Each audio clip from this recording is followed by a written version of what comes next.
একেই তো চলছে বাচ্চাদের পরীক্ষা, তার উপর আবার ঈদের আগ মুহূর্তে হাতে নিয়েছি কিচেন ক্যাবিনেটের কাজ। সবকিছু মিলিয়ে আসলে কেমন যেন একটা হুলস্থুল অবস্থার মধ্যে পড়ে গেছি। কিচেনের টাইলস এর কাজ করিয়েছি প্রায় 1.5 বছর হতে চললো, তো তখন থেকে প্ল্যান ছিল নিচে কিছু ক্যাবিনেটের সেটিংস অলরেডি করে রাখা ছিল। করে আসলে ক্যাবিনেটের কাজগুলো হচ্ছে না, তো ফাইনালি একটু সাহস করে কাজটা আসলে হাতে নিয়েই ফেললাম। দিনের অনেকটা সময় কিচেনেই কাটাতে হয়, আর এই বেশিরভাগ মেয়েদেরই কিন্তু একটা স্বপ্ন থাকে সুন্দর পরিপাটি গোছানো একটি রান্নাঘরে। আর আজ এই স্বপ্নটা বাস্তবে রূপ নিতে যাচ্ছে, তাই ফ্ল্যাটে থেকেই এই ক্যাবিনেটের কাজ করানোটা একটু কষ্টসাধ্য হলেও আসলে এটা ভেবেই ভালো লাগছে যে একটি ম্যানেজেবল কিচেন পাবো। রান্না করার সময় সবকিছু হাতের নাগালে থাকবে, গোছানো থাকবে।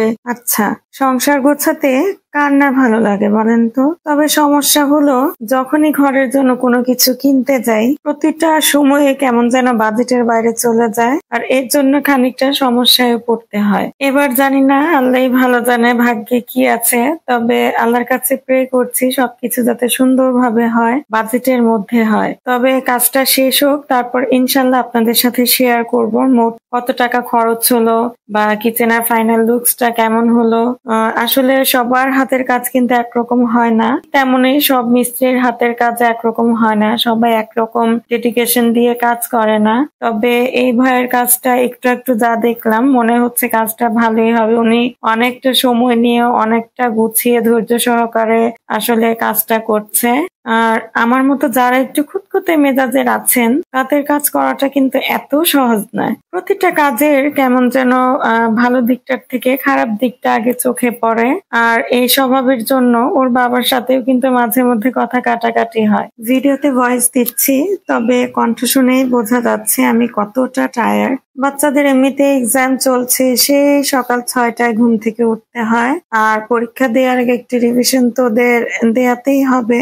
তো সবকিছু মিলিয়ে দুপুরবেলা ঘুমানোর আর কোনো ওয়ে নাই।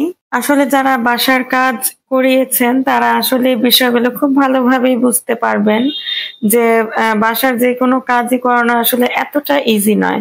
এই ফ্ল্যাটে টাইলস করানোর সময় প্রথমে হোয়াইট কালারের টাইলস পছন্দ করে এসেছিলাম, পরে আবার ফরচুনেটলি বলবো না, আনফরচুনেটলি বাচ্চাদের প্ররোচনায়, আম্মুর প্ররোচনায় গিয়ে আবার সেটা চেঞ্জ করে এই অ্যাশ কালারের টাইলসটাই আবার এনেছি।